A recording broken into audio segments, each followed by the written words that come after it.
It's real breakfast hours. Eat breakfast if you up. Today's breakfast is... I had a lobster eggs benedict with some fresh fruit and hash browns. And I had 3 pancakes, a good size helping of corned beef hash, 2 eggs, and some coffee with whiskey in it. Welcome back to another installment of Real Breakfast Hours. Round 3, baby. Round 3. Of course, we're sorry we were not here last week. It was our anniversary, and it was our 4-year anniversary. 4 years, and also I had to take a test on Saturday morning when we normally film this because we had like half a snow day on Friday, which... Well, we can actually talk about that a little bit. It was there was quite a bit of snow that came down last Friday, the Friday before the Saturday where it was our anniversary that weekend. And it snowed to the point that they canceled the first like half of your school day.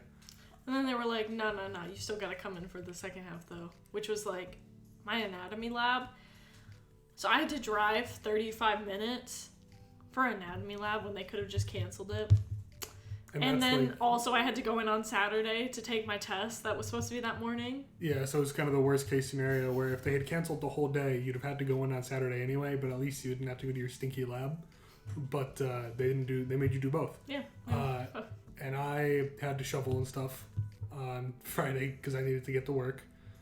And then on the Monday after that, like 3 days later, it snowed 2 feet in one night, so it's crazy. They did cancel our school then. And then people were out of power because it's kind of on the coast, so if there's like a lot of wind or snow and stuff, like they lose power kind of easily.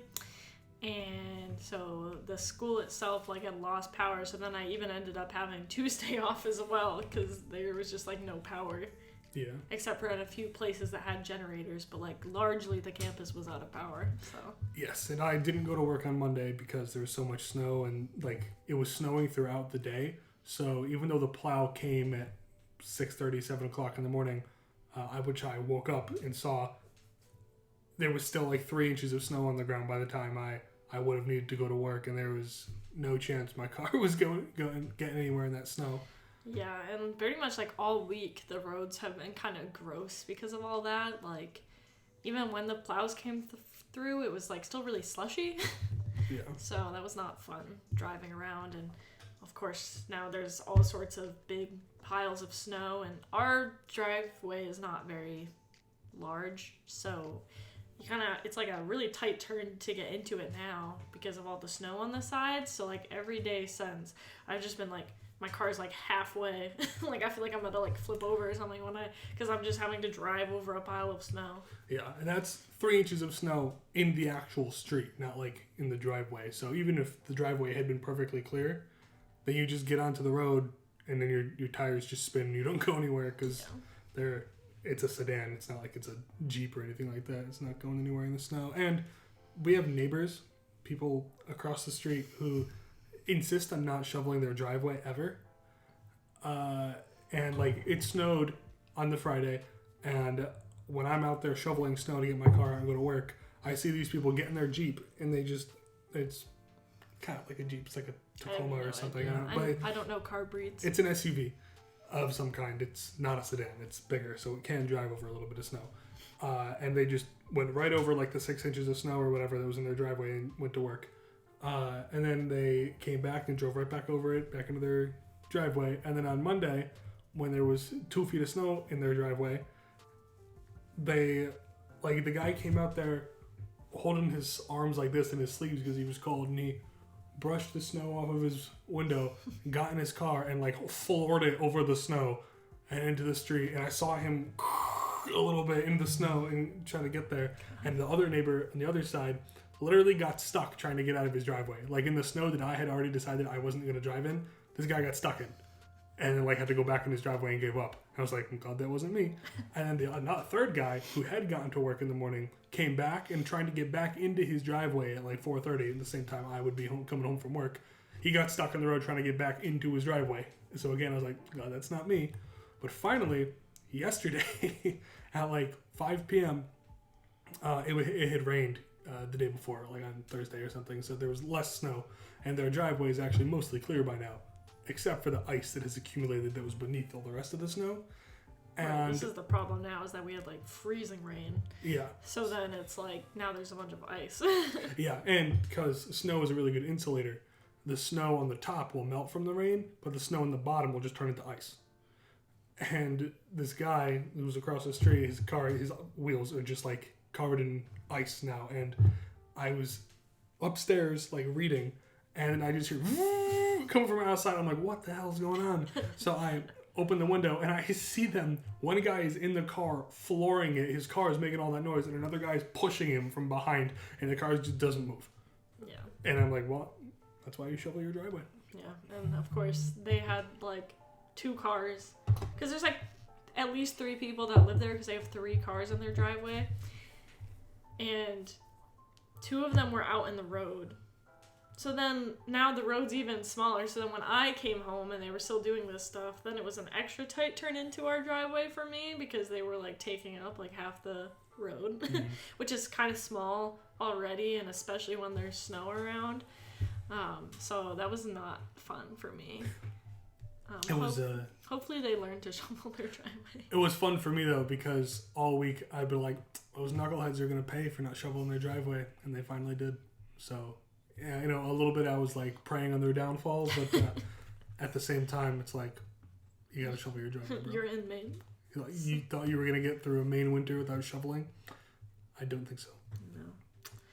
Now, we did get another viewer submitted breakfast. We did, from a friend of mine named Jugs, though that's not his real name. His real name's Darren, but screen names only around here, kids. Tell us about what we have here. Yeah, so he sent us his children's breakfast, which, if I'm remembering correctly, by going off looking at it, looks like they've got a couple of apple juices with baby sharks on the top. Very cute. And then each of them has like one of those breakfast corn dogs where it's like a pancake and a sausage on the inside. Sounds very delicious. Yes, I don't like regular corn dogs, but I think I'd like that. Maple syrup on the side. Yeah, maple syrup on the side. Some yogurt, I think that's plain, and some scrambled eggs. So a nutritious meal. I think this is a fruit punch juice. Oh, my mistake, but it is baby shark. It is baby shark, though. I actually really like those. I haven't had them in a month because I can't have like apple juice right now or any kind of juices, and I'm not a fruit punch person very much, but I love the little apple juices with the characters on the head. She's a big apple juice enjoyer. I love apple juice. It's sad that I haven't been able to have any. Last year, I lived on my own, like in my own apartment, and whenever I knew she was coming, I would go to the store and I'd buy apple juice. Yeah. So she'd open my fridge and see juice. It was very sweet.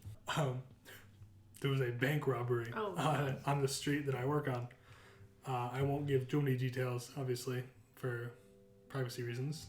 I'm not going to tell you where I work. But I work on a main road in the city, and every day on my way to and from work, I drive past this bank.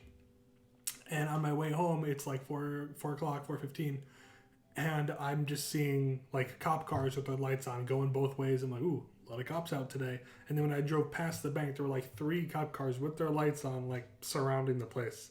I'm like, oh Jesus, what's going on over there? I didn't even like realize what was going on. But then I made it home, and I was like, strange. And I just told her that there were a lot of cops out. And I made it to work the next day, and I had to Google what was going on. And a coworker saw me looking it up and goes, oh yeah, bank robbery. Did you see the guy? I'm like, no. So I had to scroll down, and it turns out this knucklehead robbed the place, and he was like still at large, and they had a security camera footage of him.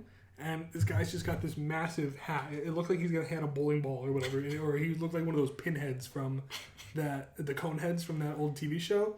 His hat was huge. It was like this much hat, and he just had like a mustache and stuff. It was wild. We'll have to edit in a picture of that guy in post, but you sent it to me, right? Yeah, I texted it to you. He's pretty silly looking. If you have any information on that guy, let the cops know. But is he still at large? I don't. As of yesterday, yeah, because that robbery happened on like Thursday. Oh, yeah. And then on Friday, I looked it up, and now Saturday we're talking about it. So. Which, by the way, Wednesday night, Thursday morning, there was more like weather things. Yeah, that one was mostly freezing rain. That one was gross. Yeah, it wasn't actually as bad because I think it was mostly during the night, and then I was able to my school didn't get canceled or delayed anything on Thursday, even though I kind of wished it had, but it didn't. Which is probably for the best because we already missed 2 days this week. But yeah. It never hurts to wish for an extra day off school or work.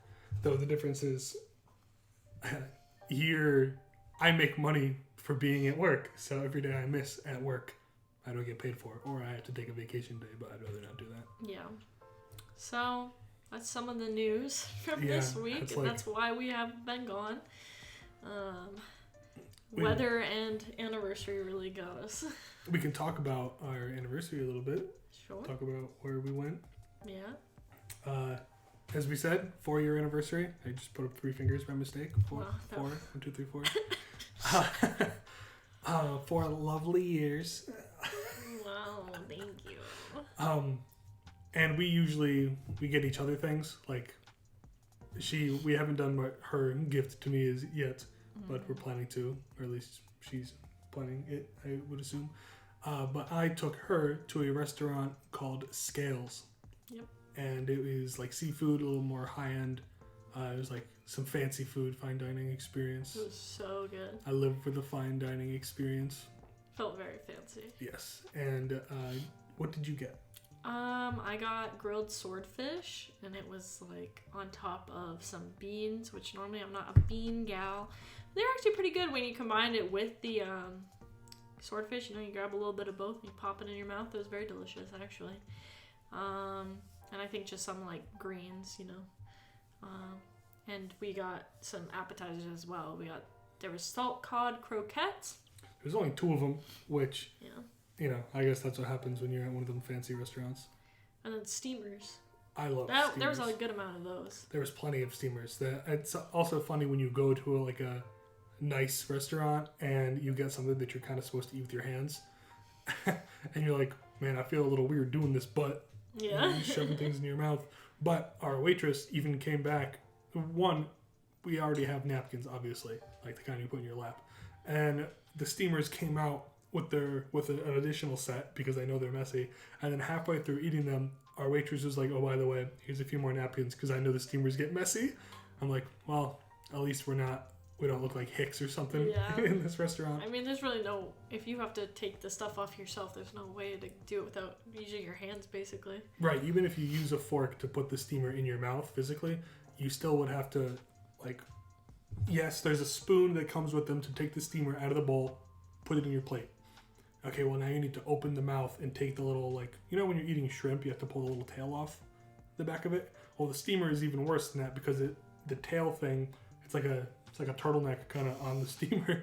You have to take the turtleneck off of the steamer, but the turtleneck is connected to the clam, or the shell. So you have to open the shell and pull the little shirt off and then eat the thing. Which, doing all that with only a fork and not putting your hands on it somehow I imagine would prove quite difficult. Yeah, I don't even know how you would. It would just take too much time. Yeah, that would be ridiculous. And all in the name of not getting your hands dirty. I mean, that's why you have the napkins. Yeah.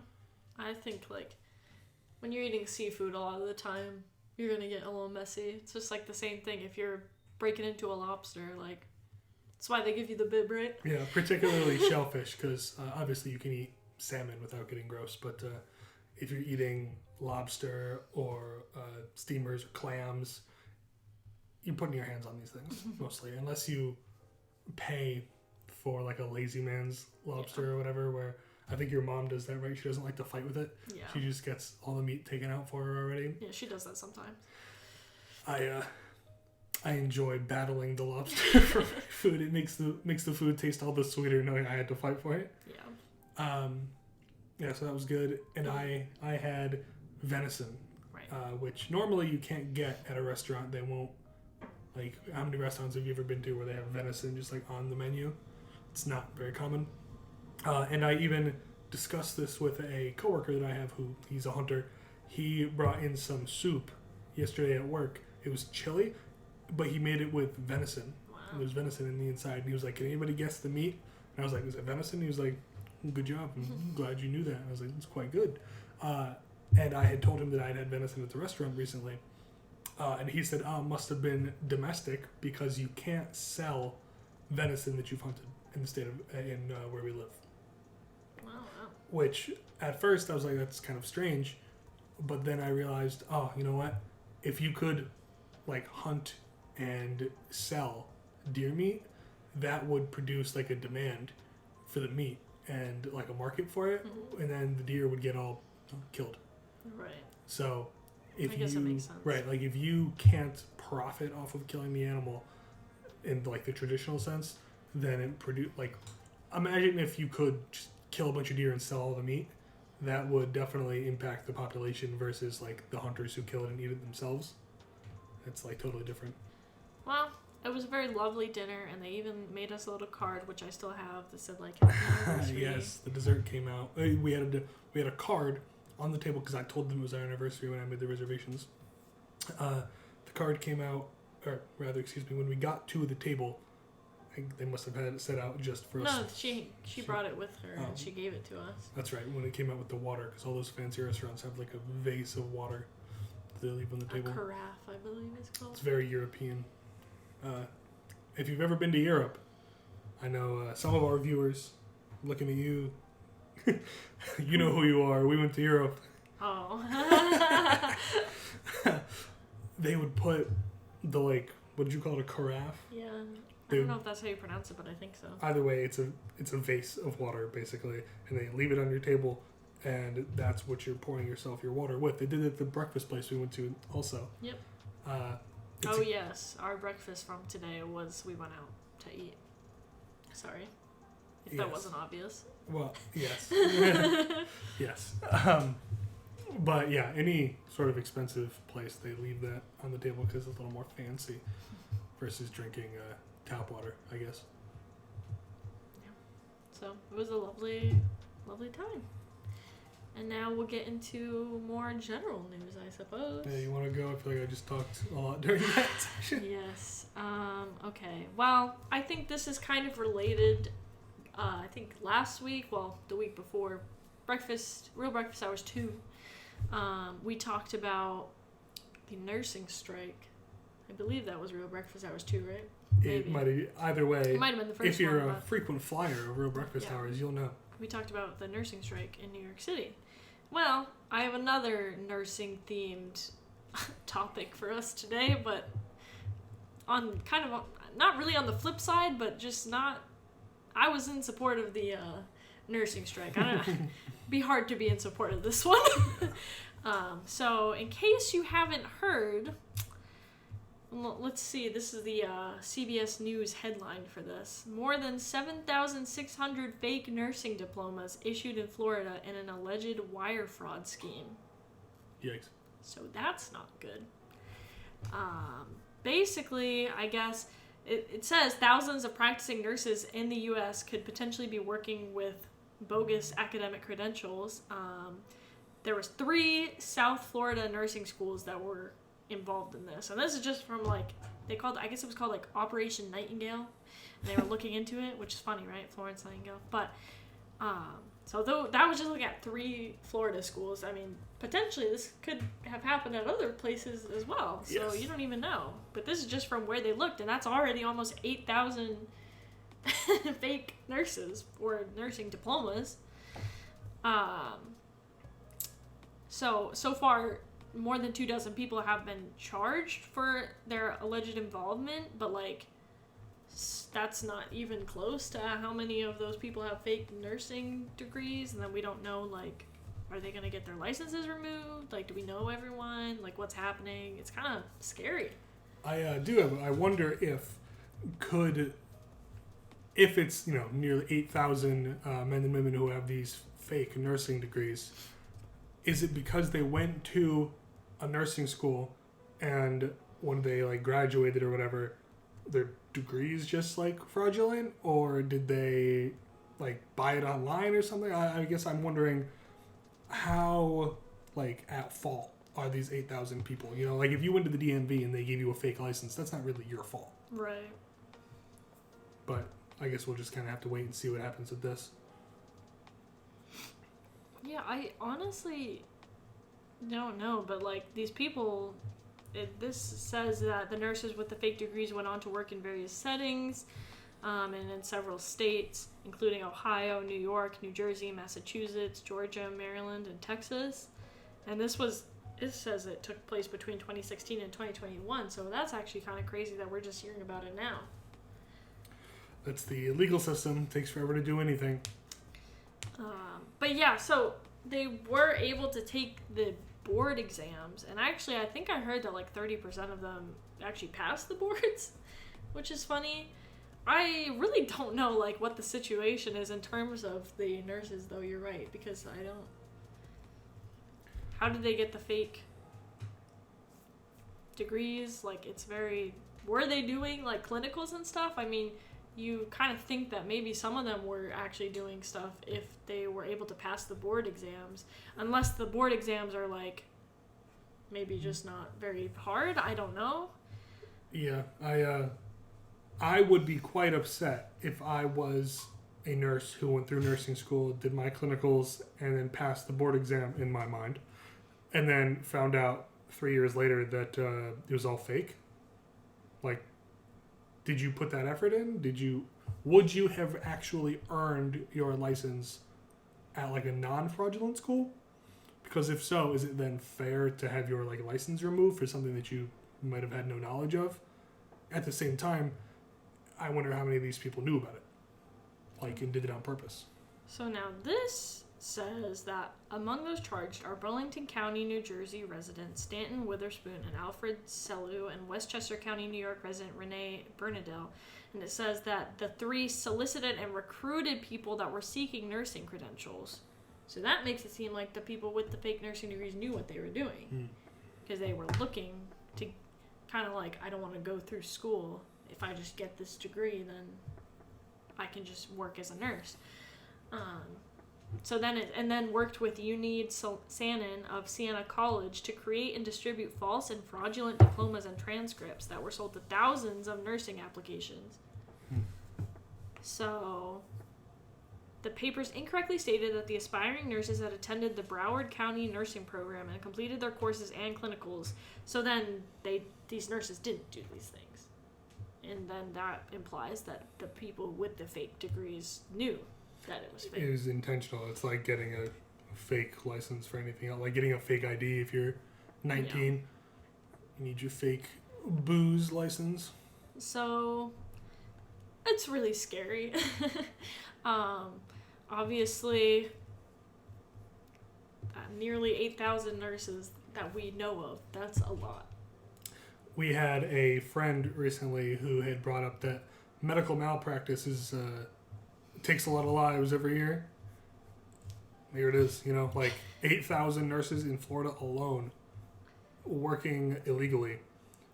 Who knows what kind of... could you imagine you're in the hospital because you had a heart attack or something, and then somebody with no real medical training comes in and is like, don't worry, I've got this, and starts plugging you into things and shooting you up and stuff? No, so, that's bad. It was just something that I wanted to, talk about a little bit. I mean, I guess there's not really that much to say other than this is what is going on, and I guess we'll find out more as the news comes out. Although I will say the fact that only 12 people have been charged right now is a little bit... I mean, you'd think those fake nurses would also get charged. Yeah, it's one of those things, I guess, that how many of them could we really expect to be arrested and charged? You would think that anybody who was willingly and knowingly doing anything wrong would be arrested.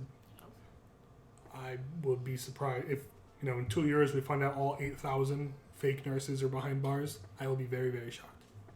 That's true. It is a lot of people. But that's why I think why it's so shocking is just how many there are. And that's like just from this one scheme that we found out about, right? Like, it could be going on in other states as well. You don't know. Yeah. So, although, I mean, it's not exactly surprising that something like this happened in Florida. I just feel like anytime something crazy happens, it's Florida. I actually read recently that the reason you see so many, Florida man does X or, 8,000 people dead in Florida, it's because there's a law in Florida that makes it so that any news headline or something like that will be published Whereas in another state, somebody might get arrested and it doesn't make the news. In Florida, it like always does because of whatever law that is. Yeah, well, they have some sort of like transparency law in terms of like people who are arrested and stuff. This is actually, if you've, there's this channel that I really like. They don't really upload videos anymore, I don't think. It was like JCS Criminal Psychology, and he would go through like these whole interrogation videos and talk about like the science of it and everything, or I guess the psychology of it. And a lot of the clips were from Florida, and that's because they have like this transparency thing where you can just access these like interrogation videos. Right. Any person in Florida like can do that because they're out in the open, so people, I think it's just so people know. Right. Some like an equal number of people might be getting murdered in Montana, but you just won't hear about it because they don't have the same transparency laws as Florida. So that's why you always hear about Florida men throwing alligators through windows. Yeah. Because it is happening elsewhere. You just don't hear about it. Well, I don't know about elsewhere. Maybe when it comes not to alligators. I guess if you were in Montana, it would be like a buffalo or something.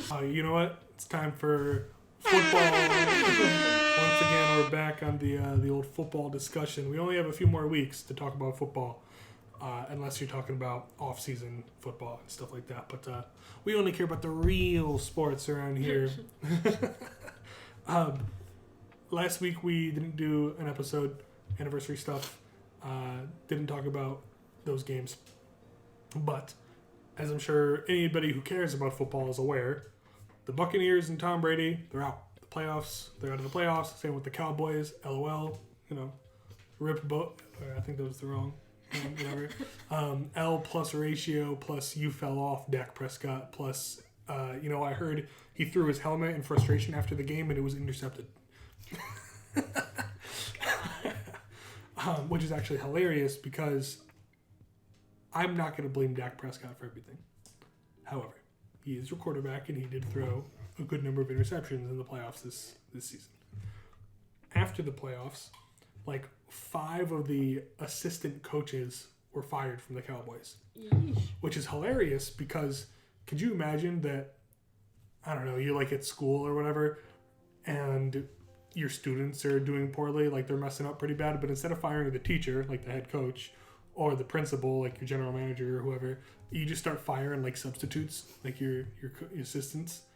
I don't think your assistant coaching staff has nearly as much blame as somebody like Dak or your head coach or your offensive coordinator. Yeah, that's a good point. Yeah, it's like, I don't know, you're not really attacking the problem, I don't think, in that scenario. If you're going to only target your assistants, you might as well not even fire them because you did make the playoffs and you did make it out of the first round. So I would call that a successful season, though this is pretty par for the course for the Cowboys. It's like a never-ending cycle of start the season, win a couple games, fans get hyped. Oh, we them boys, this is our year. Choke in the playoffs, repeat. So that's just Cowboys life. But more importantly, we were talking about Tom Brady earlier. His contract with the Buccaneers is up. He's done in Tampa Bay for now. He hasn't, he's playing his cards very close to the chest right now. He hasn't made any announcements or been open to discussion about it really. I even heard that like Gronk, former teammate Rob Gronkowski, texted Tom and asked him about it, and Tom got like mad with him. Like, don't ask me about that, Gronk or something. But he's currently a free agent. He might retire. He might sign back up with Tampa Bay. I even heard he might go to the Raiders, which would be hilarious. Though I don't think he'd fit in there because he's not a murderer. Is that a thing? It's like you meme on the Raiders for being like criminals. Like if a football player got into like a drunk driving incident, you would just assume it was a Raider. Or like assaulted somebody, it's safe to assume it was like a Raiders player. Jeez. It was like a Leslie Nelson skit that I saw from years ago, and he's in prison, and he's like monologuing to the camera while he's walking through the prison yard, and he's like, I was surrounded by pimps, thugs, and murderers. It was like being in the stands at a Raiders game. Oh my god. But anyway, more playoff games this coming weekend. It's going to be Eagles 49ers and then Bengals Chiefs. Both those games should be pretty good, and the winners go to the Super Bowl. So the Super Bowl should be pretty hype. Any of those 4 teams could reasonably win. Say, who are you rooting for? Who am I rooting for? Yeah. Gotta have someone that you want to win, right? Well, the 49ers would be fun to see win because they have that rookie quarterback who everybody knows his little Cinderella story. That's who I'm rooting for. She's rooting for him because we happened to be watching the game where he got put in, and his parents were crying in the stands and stuff like that. So I love it. Yes, it would be very nice to see him win rookie season, backup quarterback, Cinderella story, win the Super Bowl. Especially, I have family in Philadelphia. However, the Eagles, man, they're wild. If any team was likely to tear their city apart after winning the Super Bowl, it would be the Eagles. If you're a Philadelphia fan, you only have 2 trains of thought. 1, I hope they win so I can smash my city up. Or 2, I better buy some boards to barricade my windows. It gets wild out there with the Eagles. Yeah. Oh, and one more thing. The Patriots are looking for an offensive coordinator, though I believe they did sign somebody recently whose name is escaping me right now. But whoever it is, it can't be worse than what was going on this year because the Patriots' offense was... We could have been a lot better this year, but we were kind of all over the place. And Mac Jones, if you watch the Patriots games, Mac Jones was yelling and screaming because he was very unhappy with the way plays were being called. And if your quarterback is unhappy with the offense, I can't imagine you expect to win a ton of games. Could be you. Offensive coordinator? Maybe. No. No. My parents used to tell me, because I play a lot of video games, they used to tell me that I should get into video game design. And I always used to tell them no because I don't want to play where I work. It's kind of like if you shit where you sleep. I like to be on this side of the fence so I can observe and be like, ooh, as opposed to being on that side of the fence and somebody's cracking the whip and then I can't enjoy it anymore. I see. So I will happily sit on my couch and occasionally in the stands, but I will... The last time I needed to be on the football field was in high school, right? That's okay, fine. all right. Well, another set of news I have is something that's very sad for me, which may be... Okay. Speak your truth. Back in middle school... No good story starts with back in middle school. I know. Okay. Well, if you haven't heard, Panic at the Disco is breaking up. Breaking up being a very loose term because it is really just Brendan Urie at this point, which haha, yes, everyone makes jokes about that. And for some reason, people on the internet hate him. And yes, I know why people are like I've seen explanations of why people don't like him or whatever. But for me, Panic at the Disco was my first foray into the pop punk, post-hardcore, any type of music like that. I'm not saying they're post-hardcore. I'm saying that's how I got introduced into... Because you listen to Panic, then you listen to Fall Out Boy, then you listen to MCR, then you listen to Pierce the Veil. It's the slippery slope. It's like the slippery slope, right? Beware the pipeline from Panic at the Disco to Motorhead. Yeah. So that's all I'm saying. Is I'm not saying they're post-hardcore. I'm saying that's how I got introduced into the emo music, screamo, all this stuff. And I know people hate when you call that stuff screamo, but whatever. It is a legitimate subgenre. This is what I'm doing, okay? Back in my day, when we had the emos and the scene kids and stuff, you called it screamo music. Black Veil Brides, Sleeping with Sirens. I'm sorry. I know it's going to be really bad on the audio, but back in my day, we called it screamo music, and you called it being emo, and you called it being scene, and this was how it was. And Panic at the Disco was my first, the Ballad of Mona Lisa, I think, is the first song I ever heard by them, and it was a lyric video, and it changed my life. I was obsessed with them ever since. I went to literally every concert they had since I found out about them. Except for the very last one because we got sick. I'd like to issue a formal apology to her because we got sick because my favorite band, or at least one of them, probably number one, is called La Dispute. They're an actual post-hardcore band. I literally am not saying that Panic is post-hardcore. Yes, I know, but you were saying that's how you got into the pipeline, right? Yes.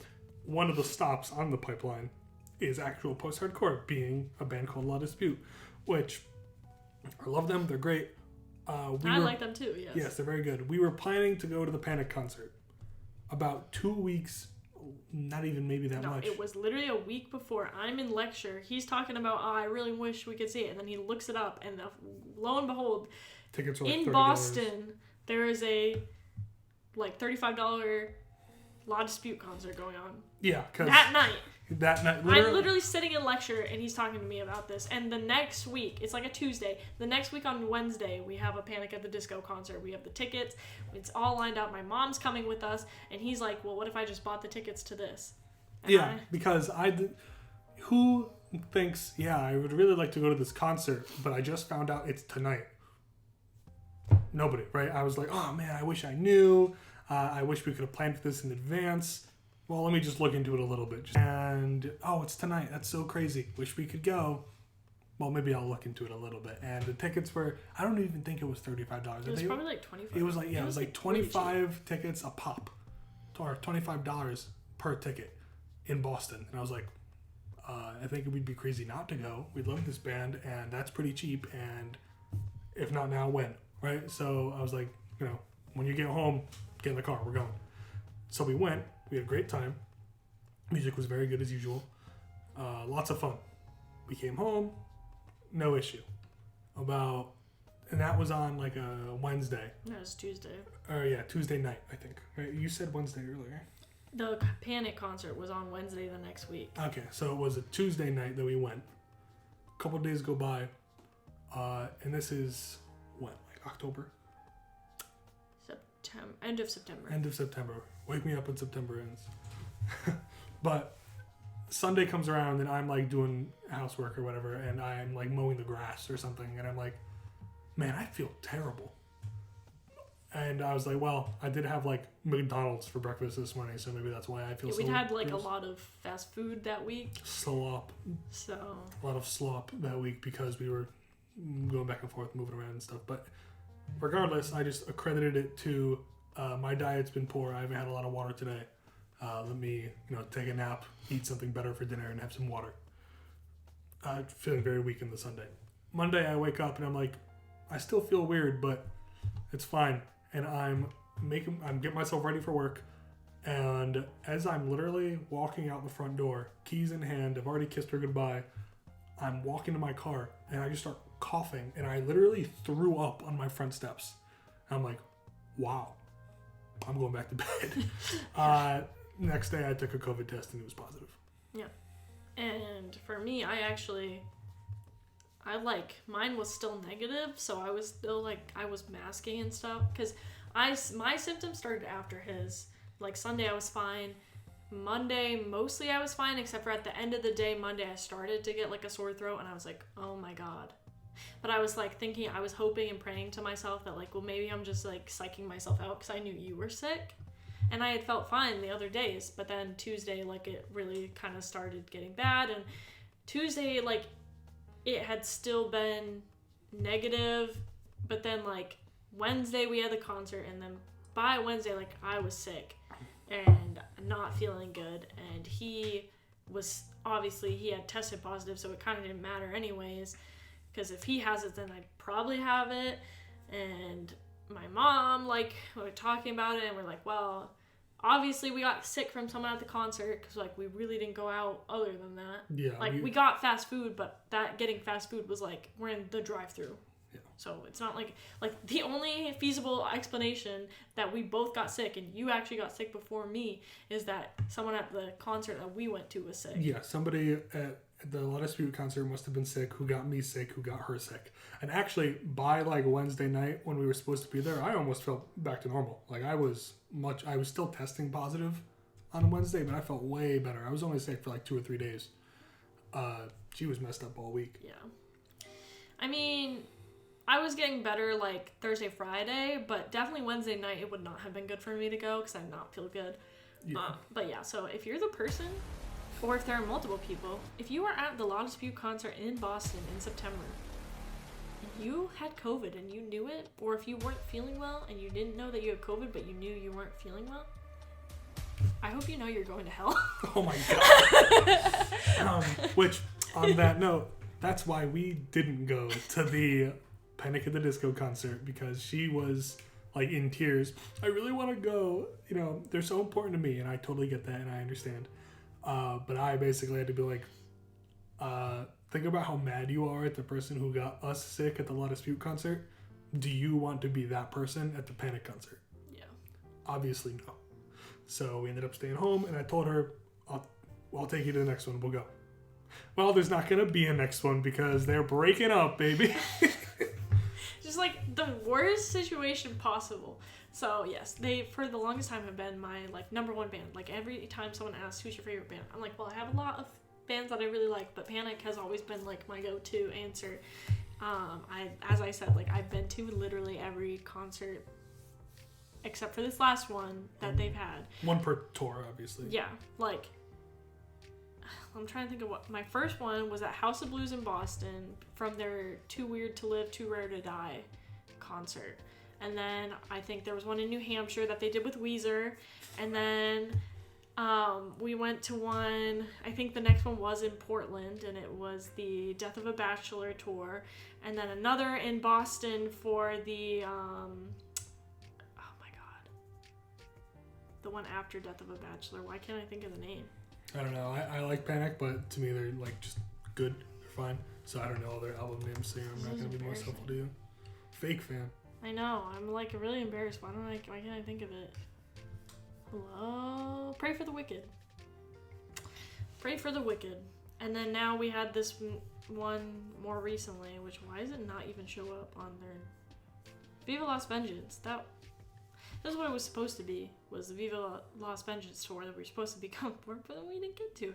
And yes, I know some of the songs on Viva Las Vengeance were not great, but they did have some good ones, and that's all that mattered to me, and also that I have always been a crazy fangirl for them. So I'm very devastated if you are one of those haters that's like, haha, like, we're so glad that he broke up. Consider how I'm feeling. Consider how selfish you're being. Terrible. I don't know. You gotta be a hater for real. But yeah, he's basically, I know we didn't really say, but the reason why it's done is because his wife is pregnant and having a baby soon, and he wants to focus on his family, which is a noble cause, but it makes me sad. Very unfortunate. While we're talking about that, we could talk a little bit more about music if you want to, like what are some of your favorite albums of all time? Try to limit yourself to one per artist. Give me like 3 of your favorite albums. Oh my god. They don't even need to be your top 3. Just like if somebody asked you for your recommendations or whatever, what are 3 albums that you would put on your top 10 list? They don't even have to be number 1, 2, 3. Can I do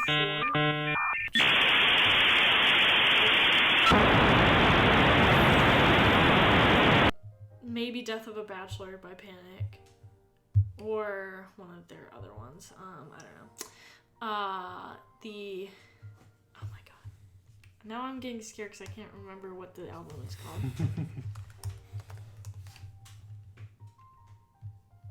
Electra Heart by Marina and the Diamonds, or she just goes by Marina now. I know you like that one. That one's very good. Which, by the way, she was supposed to be at the show. She was at the show, and I also was really excited about getting to see her because I've never seen her in concert, and she's like one of my second favorite artists. So she better not say that she's done, because then I will go. Commit. Yeah, it's not gonna be good. Transatlanticism by Death Cab for Cutie. Like Vines, maybe.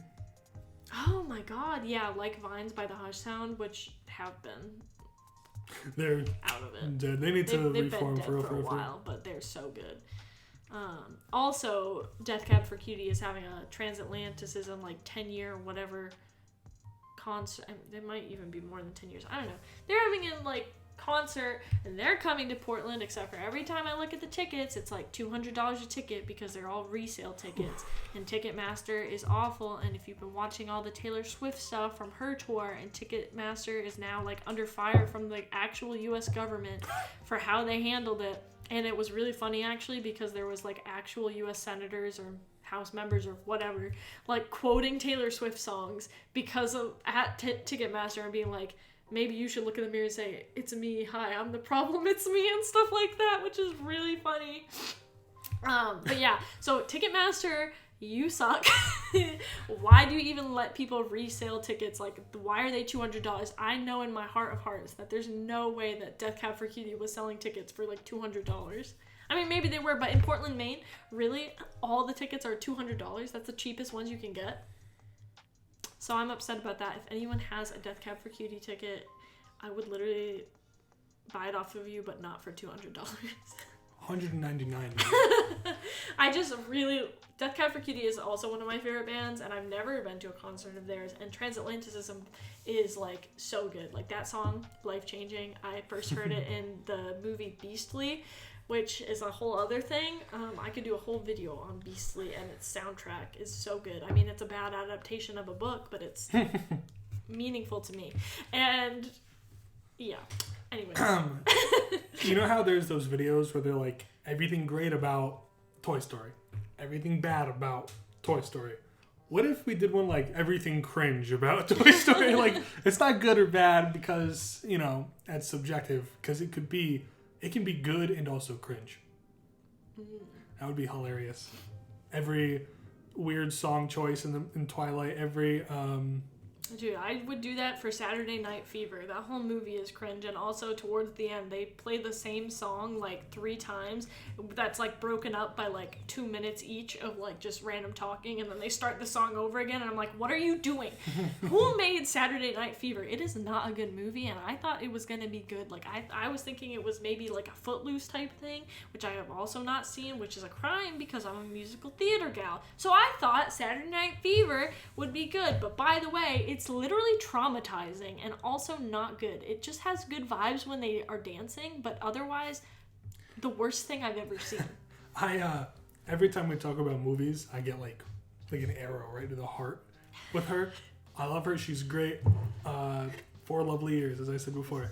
However, every time we discuss film, I love movies. I'm a big movie guy. She considers herself a big movie fan.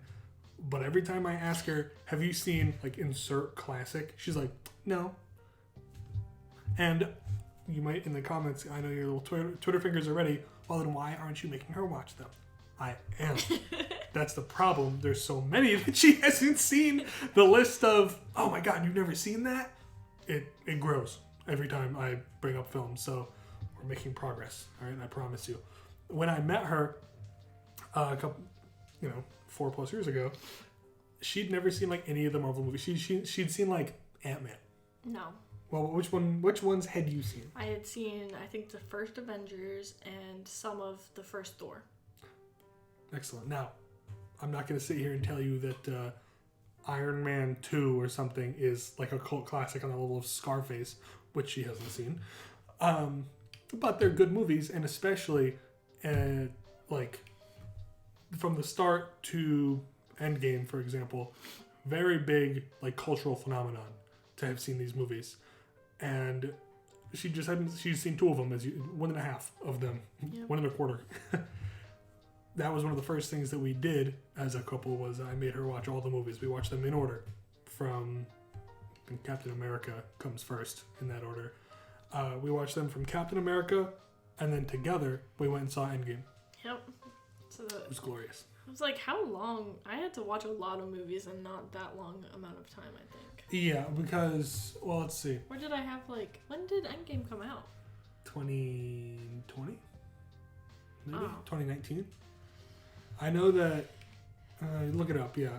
Because I had already seen Infinity War. April 26, 2019. That means that it was like 4 months that I watched like all the all the Marvel movies up to Endgame. I watched it 4 months. I remember I went on this like trip with my college to a program I was in my college to Washington D.C. for like a long weekend. And on the bus ride, like, back, I was watching Iron Man 2. Yes. I remember we went to the movie theater to see Captain Marvel together. before Endgame. So I had already seen Infinity War at the time, because that was April 2018. Or, yeah, you had seen it. I had definitely already seen it. And then we were in your bedroom, well, your dorm room, watching Infinity War together. I remember it. Yes. Infinity War is a very, very good movie. Even if you're not like a big superhero fan, and it's actually hilarious. There's the distinction between comic book fan and Marvel fan has actually become a thing. 15 years ago, you weren't like MCU fan, like you were a Marvel fan, like a comic book fan. I as a kid grew up watching the Justice League and Justice League Unlimited cartoons. Very, very good cartoons. Very formative, important to my childhood. Things like that, and Ben 10 and the Power Rangers. Very good. So when the Marvel movies started coming out, Iron Man 1 was 2008? Yep. Yeah, so I would have been 10. Or not even, because it was a couple days before my birthday, but no. I was 10. Birthday present for you? Yeah, birthday present for my 10th birthday was Iron Man 1 releasing to theaters. And at this point, the Hulk movie had already been out, because I think that one was 06 or maybe 07. So the Hulk was out. This was 2008 too. Oh, there you go. Actually, after. Yeah. There was another Hulk movie that had come out before that one that was unrelated. That one was actually kind of scary. The beginning of the the beginning of the 2003 Hulk movie features a really weird shaky camera portion of Bruce Banner's dad killing his mom and then a nuclear bomb going off in the distance. It was wild. Jeez. Yeah, it was strange. But they were very good cartoons. Rip Kevin Conroy, by the way. Very unfortunate loss of Batman, but regardless, I was so excited for these movies that me as a 10-year-old told my parents, oh my goodness, they're going to do an Avengers movie because they're releasing Iron Man and Thor and the Hulk. My parents didn't even know what that was. Obviously, everybody knows Superman, but pre the Marvel Cinematic Universe, people didn't really care about Iron Man and Thor, right? They were way less culturally relevant than somebody like Superman and Batman. But now it's kind of the opposite. Obviously, everybody still cares about Superman and Batman and Wonder Woman, but those movies suck compared to the bulk of the MCU, though the MCU has kind of lost a lot of its luster as well. Yeah. I didn't even answer the question I asked her about the albums. I asked her what her favorite music was, and we ended up talking about the MCU. Some of my favorite albums ever made, are Somewhere at the Bottom of the River Between Vega and Altair by La Dispute. It's a nice long album title. We just call it Bottom of the River, usually. That one. Gone Are the Good Days by Chunk No Captain Chunk. Again, another long one. A Sense of Purpose by In Flames is very good. And then I believe the album is just called Helium Prime by the band Helium Prime. Let me double check because I want to make sure. It is. It's their self-titled album, Helium Prime. Helion Prime. Very good song is on that album. Highly recommend. What do you got? Well, we've been talking for an hour. I mean, maybe not exactly an hour yet because 50 minutes plus. Yeah. So I think we should go on to our activity of today. Still no one has sent me in questions asking for advice. Highly offensive, by the way. Do better. Yeah, do better. So we're going to do a personality test today. We, in the past, have made there's another video on my channel where we did the MBTI for 16 personalities test thing, where you're INFP or ENTJ, that kind of stuff. So go watch that if you haven't. I think we did that. I was back in college. And that wasn't Real Breakfast Hours. It was a different video on the That's YouTube channel. Yeah. It's a few years old now, probably, but it was very entertaining, I think. I have no idea what I got on that, but I'm sure I did it.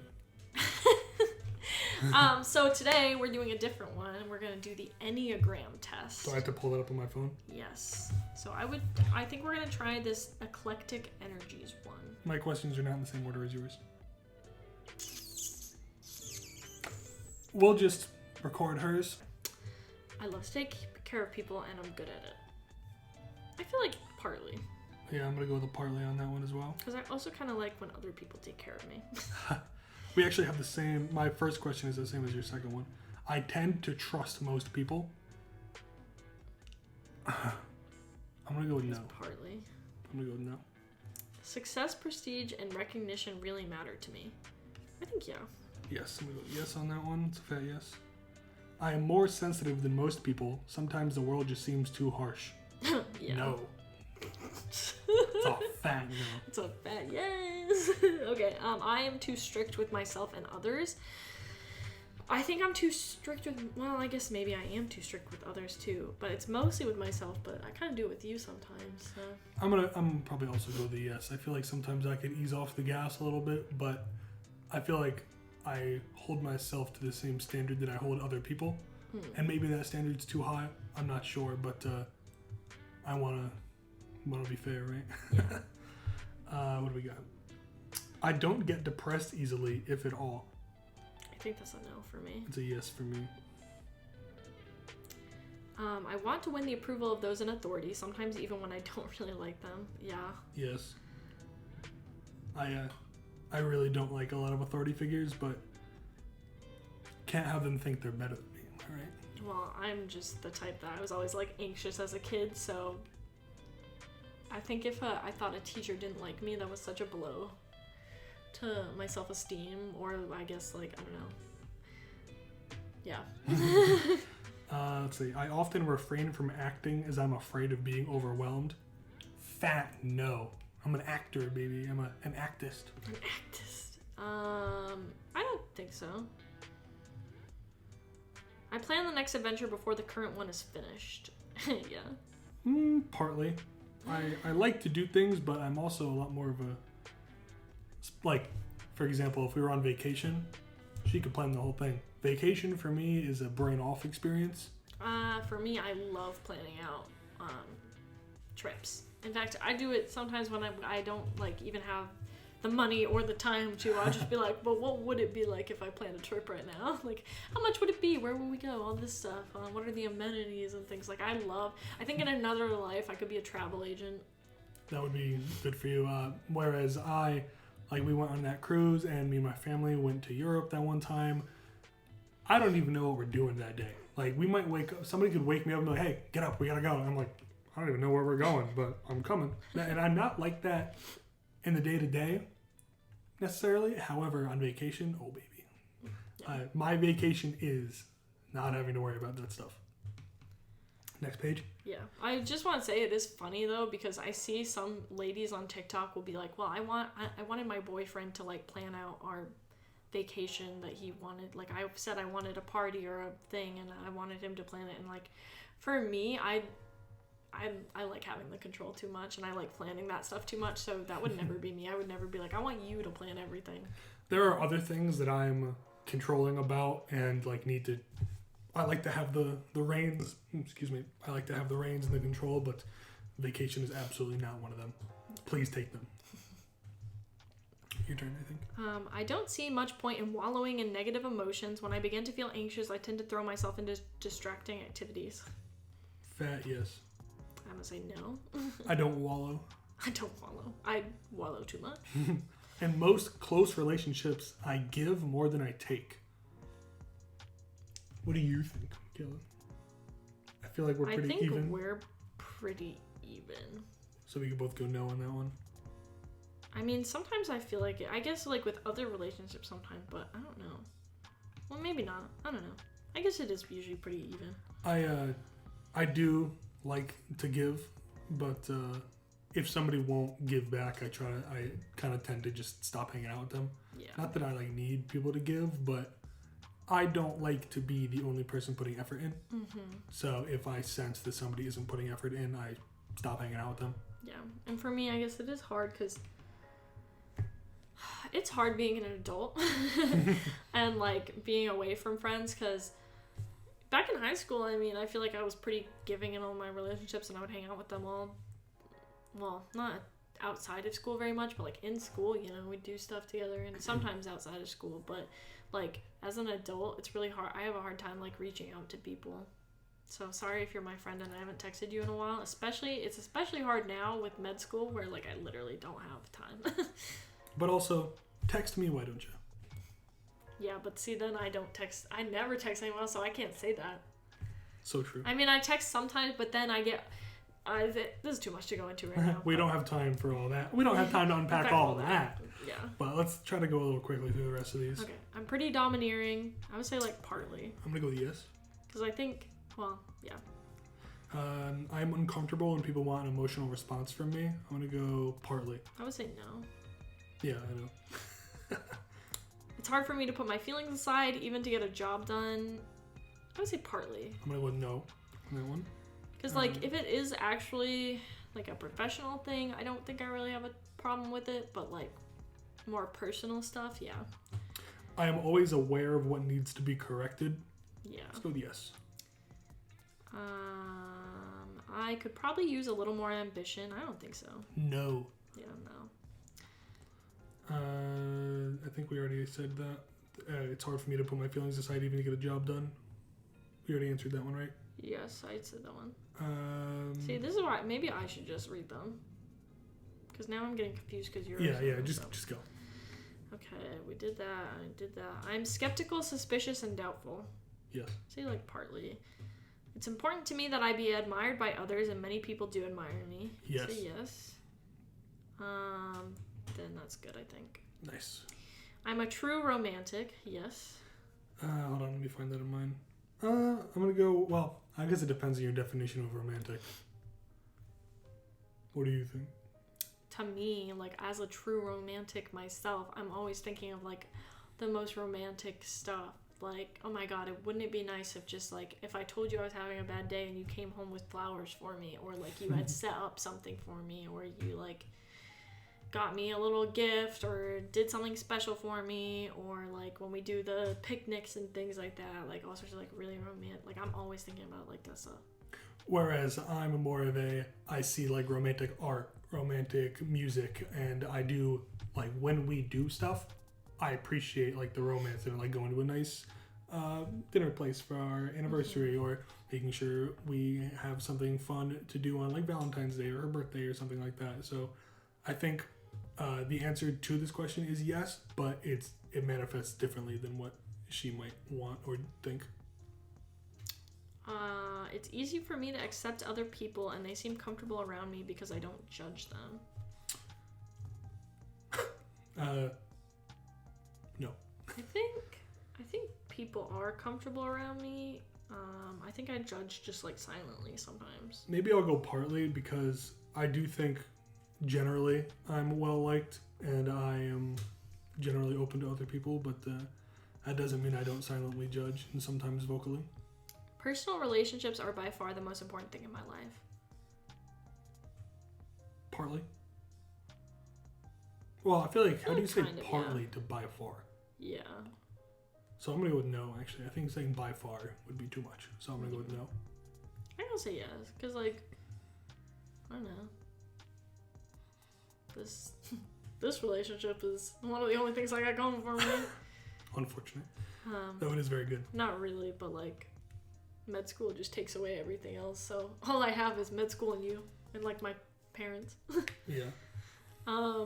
Even though it is frequently irrational, I sometimes worry whether people are talking about me behind my back. Yeah. No. I avoid expressing strong emotions. I don't think so. I'm going to go with yes. For better or worse, I compare myself to others to assess how I'm doing. Yes. Yeah. I'm more organized than most. No. No. I don't mind taking a risk. I really like to beat the odds. Yes. I'll say partly. Like, sometimes I'm good with it and sometimes I don't. So, your happiness and your feelings are your responsibility, not mine. I'm going to go with yes with exception. Like, her happiness and feelings are my responsibility. But, like, yeah, I guess partly. a coworker or, like, a friend, I mean, I want you to be happy, and I'll do what I can to help, but I'm not going to, like, break my back trying to make you happy. I see. I am more loving than most people. Are you still on the same page? I changed page.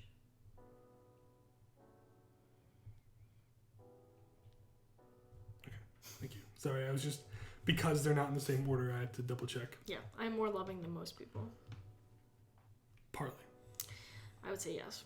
I want to observe and think without giving myself away before I go into action. That, I feel like, is you. That's a massive yes. Yeah, I think I already said this phrase earlier in the episode, but I play my cards very close to my chest. I won't say or do something unless I mean it. I think I do that a little bit too. I don't know, though.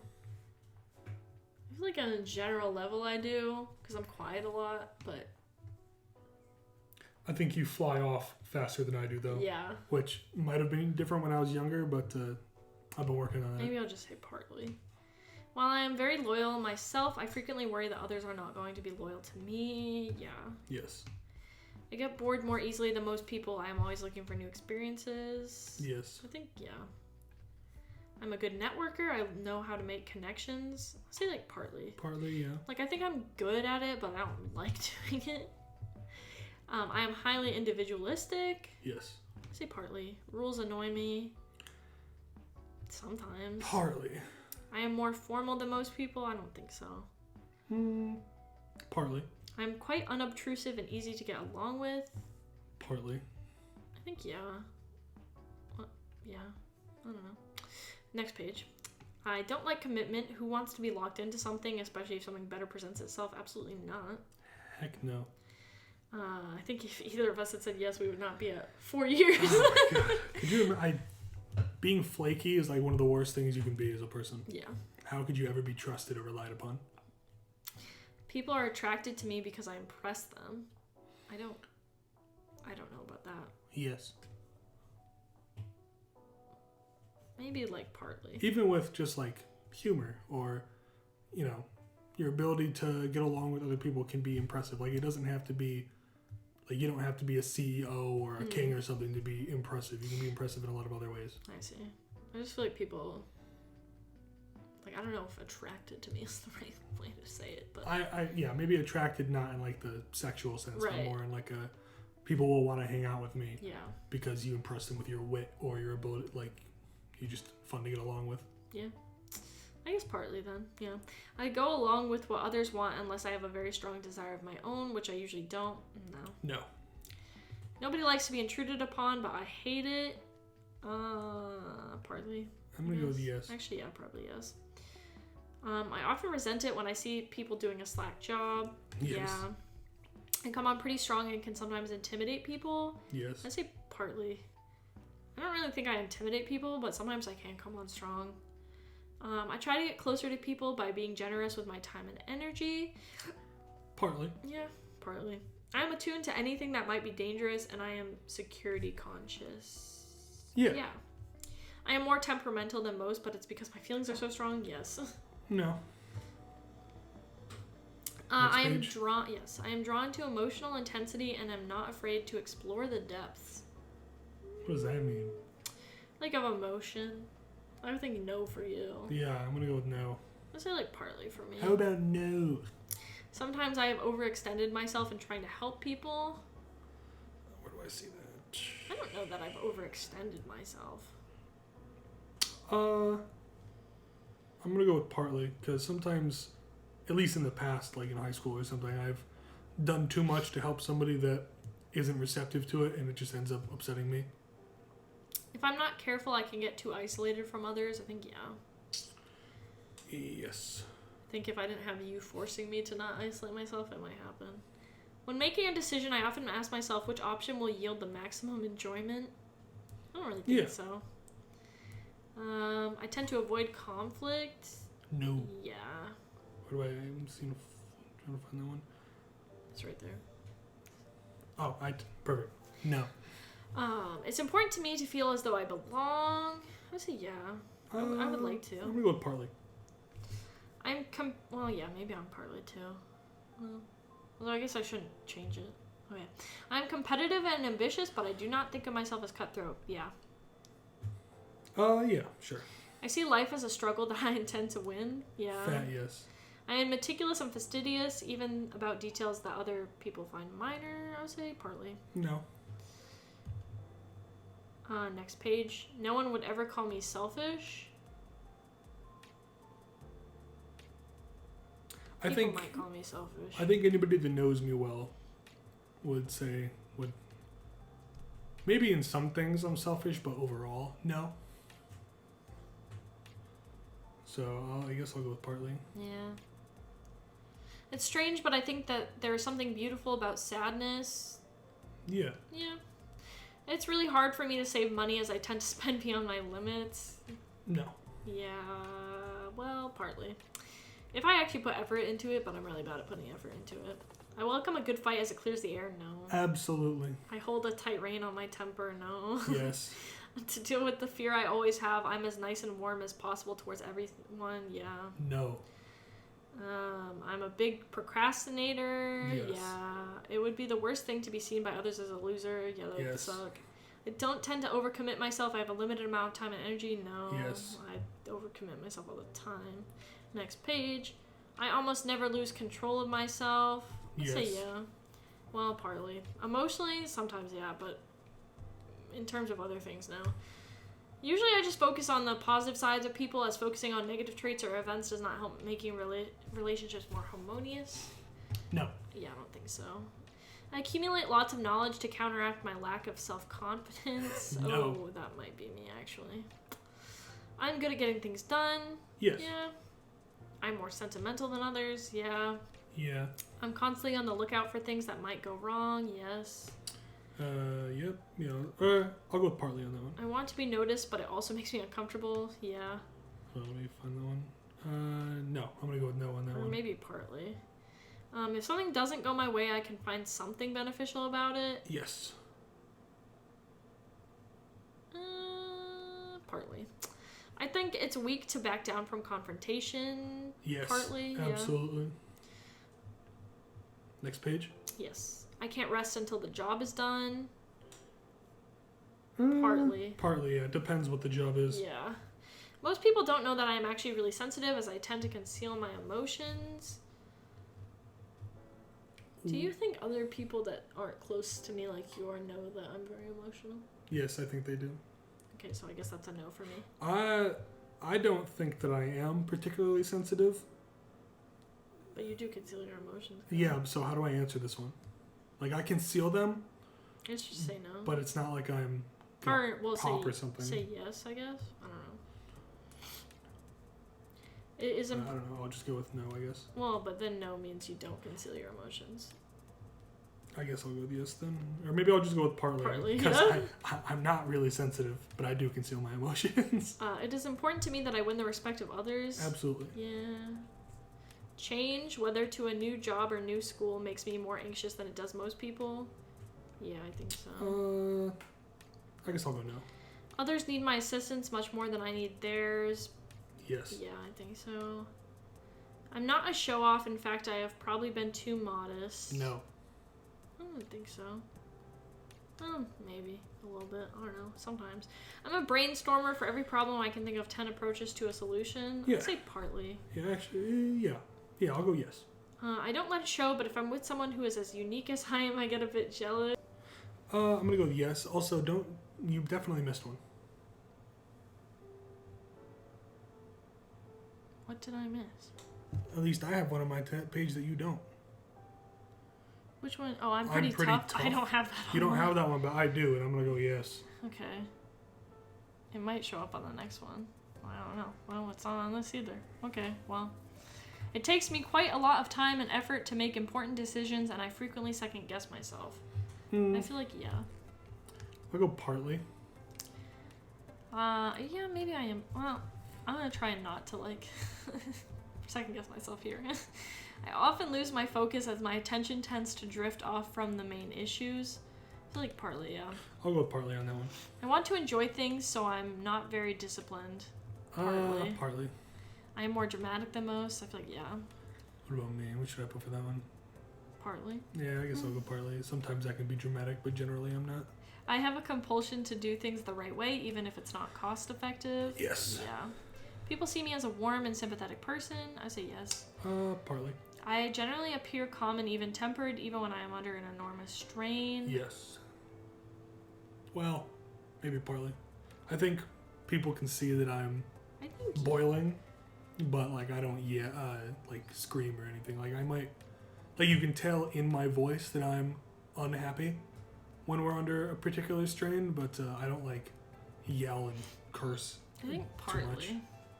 See, this sort of stuff is always bad because like I don't put up like any walls or like a mask around you, so like if I am stressed then I let it show, but like if I was in public or if I'm at school and I'm like really stressed out, I think I do a good job of being even-tempered, but like you always see the parts of me that are more like dramatic or emotional because like I'm not hiding it. And the only thing that's stopping me from just saying yes to this is sometimes when we're playing Smite, like we'll play the game for 3 hours in a row or something like that, and it's all stressful, but like in a fun way for me. Yeah. But when people are messing up, I let them know, and it's a high stress environment, so I'm very like I think it was X-Men First Class where Professor X is telling Magneto that the height of focus is somewhere between like rage and serenity. Like you're just hyper focused, you're a little bit mad. That's how I am when we play Smite. So when I'm like, I need you guys to get over here, like right now. Like I'm not like mad at you or like trying to yell at you, but I am gruff. Yeah. That's actually how there's like an optimal level of stress where you want to be like, you want to have some stress because that like pushes you to be prepared for things and do things. Like when it comes to like studying for a test, like if you're not stressed about it, then you won't study for it. But if you're too stressed, then you literally like can't even bring yourself to study, or the studying you do is not going to be as effective. So it's kind of like that, I think. Yeah, and like 2 years ago, I definitely feel like I would have yelled more in that situation. You did.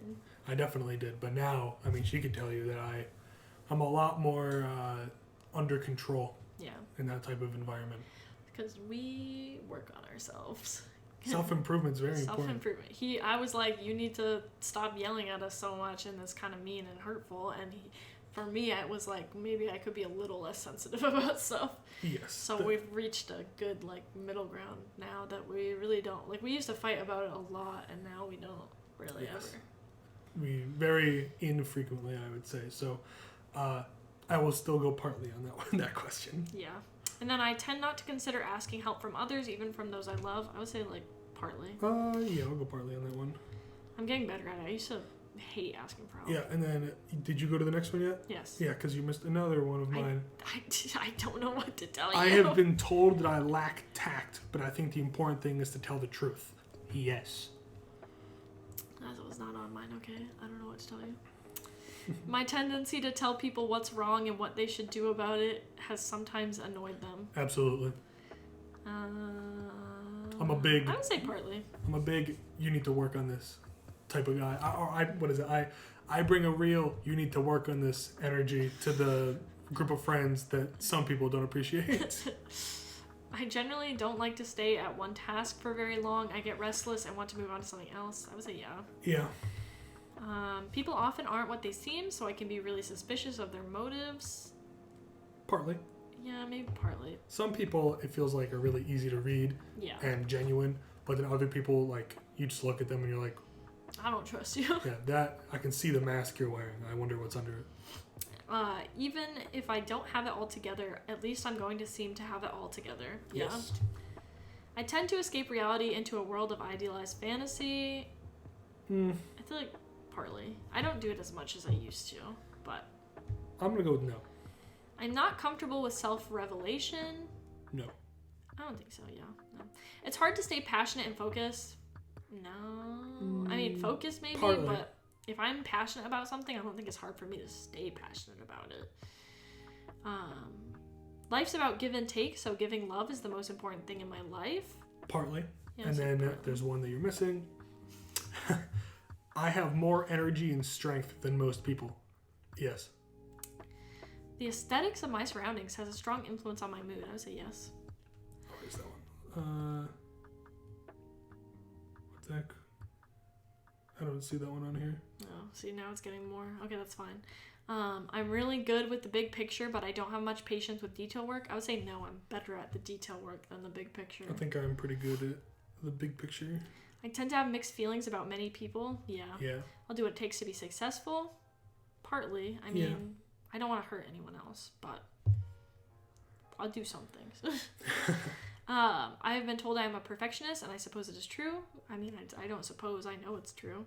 I'll go with partly. I feel like sometimes I'm kind of flippant with things. Like, as long as overall it's fine. Yeah.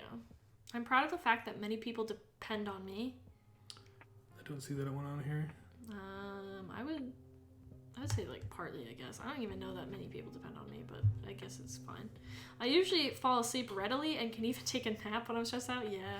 As a younger man, this would have been a fat no. Now that I'm older, I can nap a lot easier, so I'm going to go with partly. Sometimes I don't know what I'm feeling until I've had a chance to think about it. Yeah. Yeah. Is there any that I miss on yours? I think best on my feet, so I tend to move into action before I've thought it through. I'm going to go with yes. Okay. And I have a real sensitivity to how my presentation is affecting others, and I can alter it if I have to. Let's say yes. I'm going to go with no. When I've arrived, the party starts. Absolutely, baby. Partly. I mean, I think parties start without me, but I think I'm pretty fun. I enjoy remembering the past, even if it is a bit melancholic. I don't have that one on here. That a lot. So strange. You know what I think it is? I think some of the questions, it like throws out if you've already like showed that that's not you.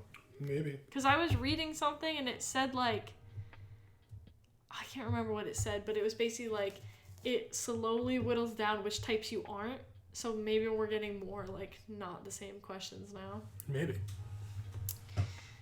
I'm going to say partly about that because I don't think I like to really think about sad past, but like past that were nice, but I'm sad they passed kind of things.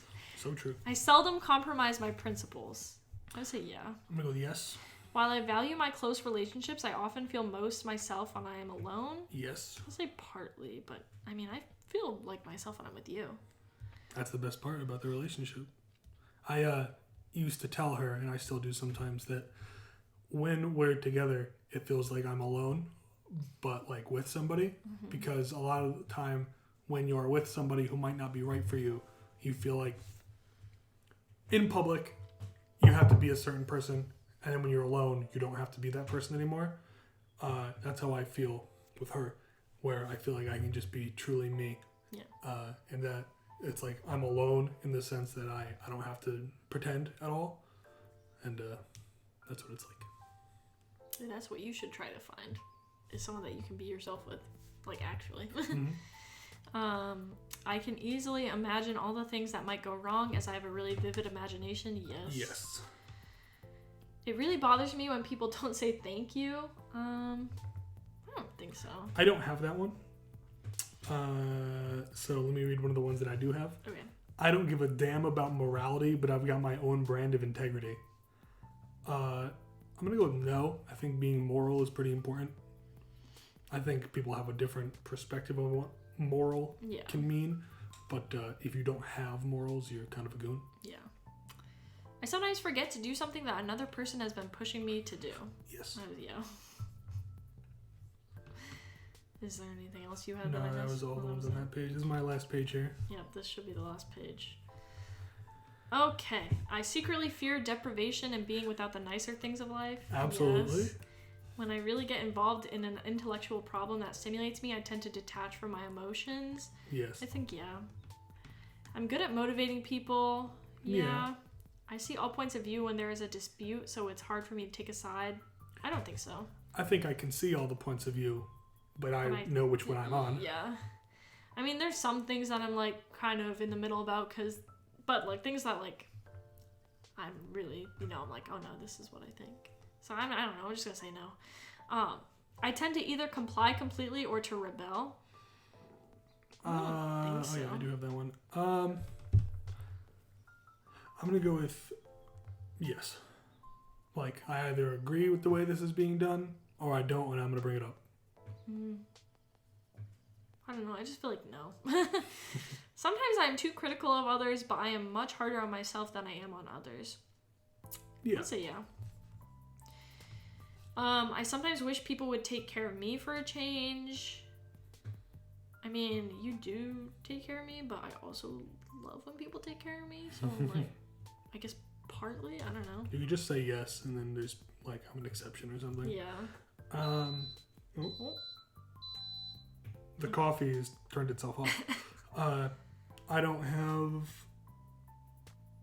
those last two, so I'm going to read them. I have strong physical appetites. Yes. And then my last one is my life has been permeated by a sense of longing. Absolutely. All right, let's see the results. I thought you said. Oh, you just didn't have that one, I see. Yeah. Okay.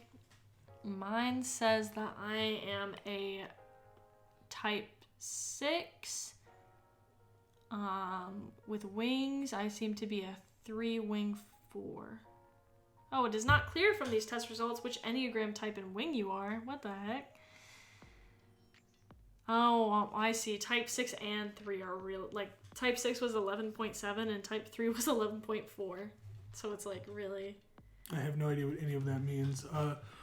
I'm most likely a type 8. Taking wings into account, you seem to be a 8W7. So the W is wing. Basically, the personality types, like, it's like a circle. And the wings are like, hold on. Click on your 8, right? Oh, yeah. So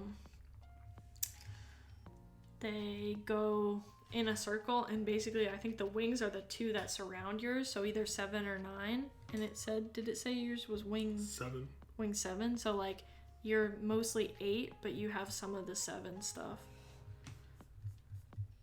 Where are the numbers? Well, they should be on that circle. Well, do you just want to read yours? Well, mine was like 3 or 6. They were both very close, and it said, did it say 3-wing 4? Yeah, 3-wing 4. But it says 6 is the loyalist and 3 is the achiever. And then 4 is the individualist, which I think I've gotten either 3 or 4 before, so I think 3-wing 4 might be me, but why don't you read yours first and I'm gonna look through these. Okay, so I am type 8, the challenger. Taking charge because they don't want to be controlled. People of this personality type are essentially unwilling to be controlled, either by others or by their circumstances. They fully intend to be masters of their fate. 8s are strong-willed, decisive, practical, tough-minded, and energetic. They also tend to be domineering. Their unwillingness to be controlled by others frequently manifests in the need to control others instead. When healthy, this tendency is kept under check, but the tendency is always there, nevertheless, and can assume a central role in the 8's interpersonal relationship. 8s generally have powerful instincts and strong physical appetites, which they indulge without feelings of shame or guilt.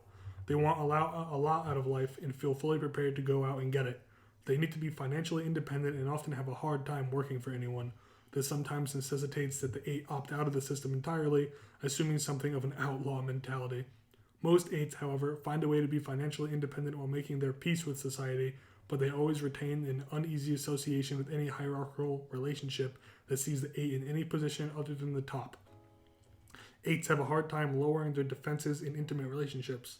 Intimacy involves emotional vulnerability, and such a vulnerability is one of the 8's deepest fears. Betrayal of any sort is absolutely intolerable and can provoke a powerful response on the part of the violated 8. Intimate relationships are frequently the arena in which an 8's control issues are most obviously played out, and questions of trust assume a pivotal position. 8s often have a sentimental side that they don't even show to their intimates, such as their fear of vulnerability. But while trust does not come easily to an 8, when an 8 does take someone into their inner sanctum, they find a steadfast ally and a stalwart friend. The 8's powerful protective instincts are called into play when it comes to the defense of family and friends, and 8s are frequently generous to a fault in providing for those under their care. 8s are prone to anger. When severely provoked, or when the personality is unbalanced, bouts of anger can turn into rages. Unhealthy 8s are frankly aggressive and when pushed can resort to violence. Such 8s enjoy intimidating others whom they see as weak and feel little compunction about walking over anyone who stands in their way. They can be crude, brutal, and dangerous. Female 8s are far more likely to mistype than male 8s, as many of the traits typical to the type 8 personality have been discouraged in females. For the most part, however, it is other types who mistake themselves for 8s. This is especially common in male counterphobic 6s who fail to recognize that their aggression is a cover for very deep-seated anxieties. 7s, too, are prone to mistype as 8s, but 7 lacks the intensity of focus typical of the type 8. And while both 7s and 8s have high energy personalities, 8s have a physically based energy, whereas the 7's energetic pattern has a nervous, mental quality to it. So there you go. I think 6 might describe me better than 3 did.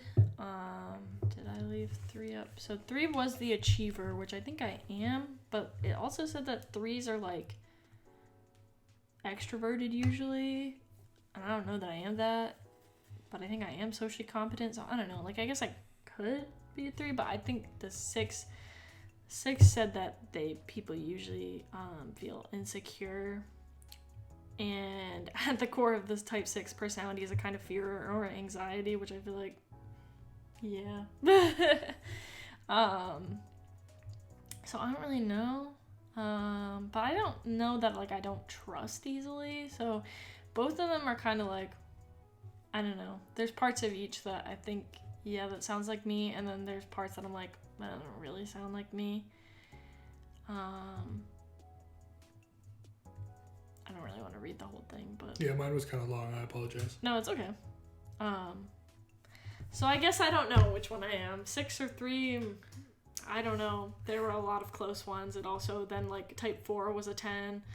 And then even if I was a type 6, like, the 5 and 7 were both 6 for that. So I guess then I wouldn't have a wing for that, or I don't know. I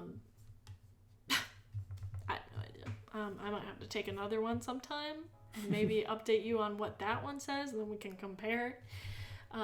Maybe I'll throw it in at the end of this when I'm editing. Maybe sometime today I'll take a separate one, and we'll see. But yeah, that was pretty much it.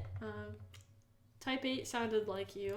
Yes. At the end, I like that it included like the fake 8s, like people who are 6s but lie and get 8 or 7s and do the same thing. Like, 6s are the people who cover their anxieties or cover their weaknesses with anger. And then 7s are people who have high energy like an 8, except the 8s have it, like, physically as a part of them, and 7s have it as, like, a nervous energy. Where I definitely don't think I'm, like, hiding anything with my personality, or, like, my energy doesn't come from nervousness. Yeah. This is, I kind of liked this one better than the INFJ1 or whatever that is. I can't remember the name of it. Yeah, I'm going to have to retake it, I guess, or do a different one. Do better. Because I want to know which one I am, right? And I feel like I've taken the Enneagram test a few times and it's, like, changed. Because I feel like I might have gotten 1 at one point. I've taken so many personality tests in my life, so I don't know if I'm thinking of it in terms of this or if I'm mistaking it with, like, numerology, because I think I am a type 1 in numerology, but I don't know. Anyways, I'll throw it in post. Also, let the record show that 8 is actually my favorite number, so it's very based that I got type 8. Yes. Also, is it a red flag that you've taken a lot of personality tests? No, I just like to know what I am. Because you can't decide for yourself? I just like to have things to describe myself, okay? I want to be known by others. And I feel like those are good ways to... No, I don't... Wow, you're really coming... This is like the end of Real Breakfast Hours, okay? You can't be coming for me this hard right now. I'm not coming for you. I'm just playing with you. Oh, wait. How do I do the numerology thing? Oh, you're a 9. I have no idea what you just did. It was numerology. We don't have time to unpack all of that. I don't even Maybe know what next that means.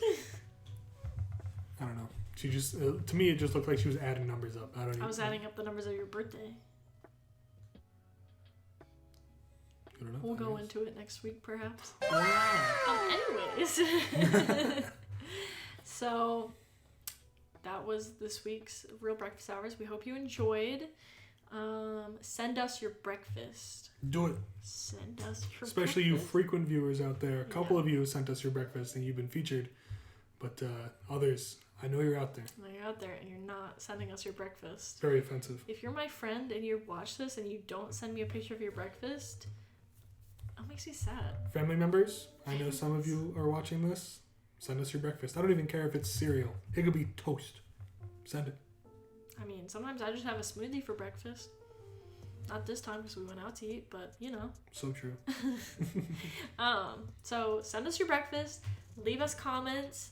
Like the video. Subscribe. I think we have. Let's see. Let's check the let's refresh because I think that's different now.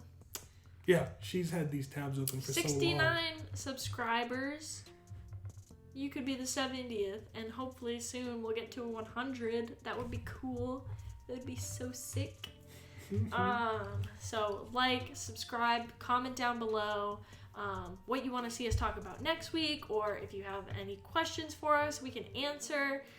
Or if you want advice, you can also DM me on Instagram. We'll put it on the screen at Mickey_Gervais. Send us your breakfast. Send us questions, comments, anything. Yeah. Thank you for watching, and we'll see you next time. See you next time. Bye.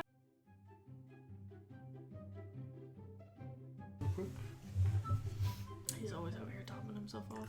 Oh yeah, this cup is a thirsty boy. Yeah. Oops. I saw some meme a while back where a guy was in an audio, like a Zoom call essentially, and he forgot to mute himself before he went to the bathroom, and the whole call heard him call the toilet a thirsty boy. Ew. Oh my god. See, this is why I say be ready. Then you tell me these things before we even start. It's a good You need blooper. to stop. You need to blooper. stop. Oh my god.